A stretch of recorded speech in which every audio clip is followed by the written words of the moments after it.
Barang siapa yang tetap bersamamu, menerimamu ketika orang-orang berpaling darimu, maka ketahuilah dia adalah teman yang jujur lagi setia denganmu. Maka perhatikanlah haknya dan jagalah cintanya.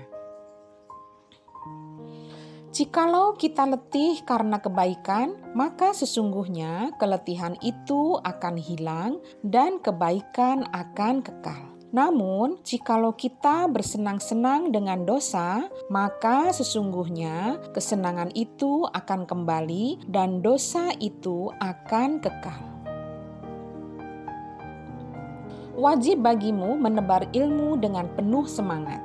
Jangan sampai pelaku kebatilan lebih bersemangat dalam menyebarkan kebatilan mereka. Waspadalah ketika hati mulai kehilangan rasa syukur kepada Allah. Sekecil apapun kenikmatan, syukurilah. Dengan mensyukuri nikmat yang kecil, maka Allah pun pasti akan memberikan nikmat-nikmat lainnya. Berkata Imam Ibnul Qayyim rahimahullah, barang siapa yang tidak menjadikan waktunya hanya untuk Allah, maka kematian lebih baik baginya daripada ia hidup. Allah sendiri yang memelihara mereka, yang mengabdikan diri kepadanya. Dengki dan cinta kepada dunia mestilah disingkirkan dari hati orang yang betul-betul menuju Allah. Ikhlaskan diri dalam kehidupan. Allah saja yang berhak menilai keikhlasan diri. Teruskan istiqomah membantu sesama insan. Jangan harapkan balasan dari makhluk. Jangan biarkan sekecil apapun kesombongan dalam jiwa ini. Segera istighfar memohon ampunannya dan bersihkanlah hati. Sebab jika sombong mulai melebar, maka pintu kebenaran pun pasti akan tertutup baginya. Jangan lihat siapa yang menyampaikan, tapi lihatlah apa yang disampaikan. Jika ada musuh yang boleh mendekatkan kamu kepada Allah, maka hal itu lebih baik daripada teman akrab yang menjauhkanmu dari Allah Ta'ala. Dosa yang menimpa hati seperti minyak yang mengotori pakaian. Jika engkau tidak segera mencucinya, maka dia akan melebar kemana-mana. Jika sedikit tidak tersyukuri, banyak pun tak mencukupi. Jika dalam sempit tak terlatih memberi, dalam lapang pun akan susah berbagi.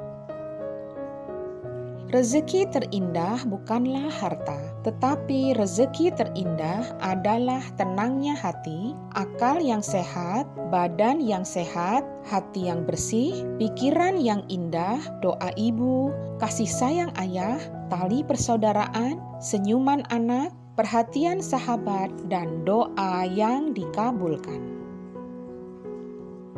Kalau ingin hati kita bening, setiap masalah dan musibah jangan masukkan ke hati.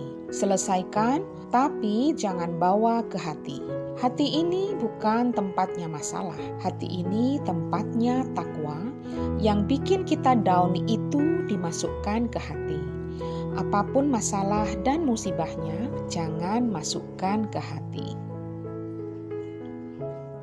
Ketika engkau susah di dunia ini, sabarlah. Karena ia hanya sementara. Ketika engkau diberi kesenangan di dunia ini, jangan bangga dan sombong karena ia juga hanya sementara. Saat diberi sesuatu, engkau gembira, dan saat ditolak, engkau kecewa, maka simpulkanlah bahwa yang demikian itu adalah bukti kekanak-kanakanmu dan ketidaktulusan penghambaanmu. Hendaknya setiap orang menyadari bahwa hal yang paling berharga itu dua, hati dan waktunya. Orang yang membuang-buang waktu dan tidak memperhatikan asupan hatinya, sungguh dia kehilangan berbagai hal yang penting dalam hidup ini. Tak ada yang sulit jika Allah mudahkan. Tak ada yang berat jika Allah yang ringankan.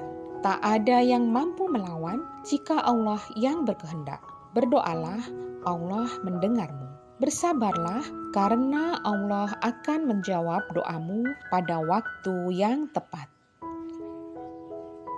Hati yang baik ketika menerima nasihat yang baik ibarat tanah yang subur disirami oleh hujan. Manakala hati yang dikeraskan oleh hawa nafsu ibarat batu keras yang licin. Walaupun hujan turun, ia sekedar melaluinya tanpa memberi kesan.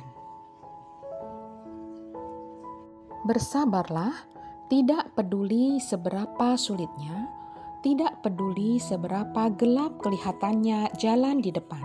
Sesungguhnya dengan kesabaran akan datang kemenangan dan kesulitan akan segera hilang.